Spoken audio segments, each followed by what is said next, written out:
வணக்கம். ராமநாதபுரம் மாவட்டத்தில் உத்தரகோச மங்கை என்னும் இடத்தில் ஒரே கல்லினால் 5 அடி உயரம் கொண்ட மரகத நடராஜர் காட்சி தருகிறார்.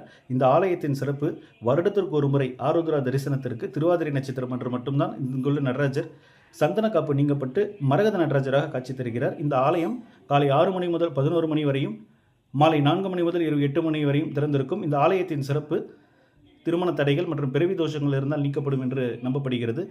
இந்த ஆலயத்தை பற்றி திருவாசகத்தில் 38 இடங்களிலும் தேவாரத்தில் ஒரு இடங்களிலும் பாடப்பட்டுள்ளது. அதாவது சிவன் பார்வதியிடம் வேதங்களின் ரகசியங்களை, அதாவது உத்தரகோச என்ற வேதங்களின் ரகசியங்களை சொல்லப்பட்டதால் இது உத்தரகோச மங்கை என்று அழைக்கப்படுகிறது. மண்டோதரி, அதாவது ராவணனின் மனைவி, சிவனை பூஜித்து நன்மைகள், அதாவது மங்களங்கள் பெற்றதால் இது மங்களநாதர் என்று அழைக்கப்படுகிறார்.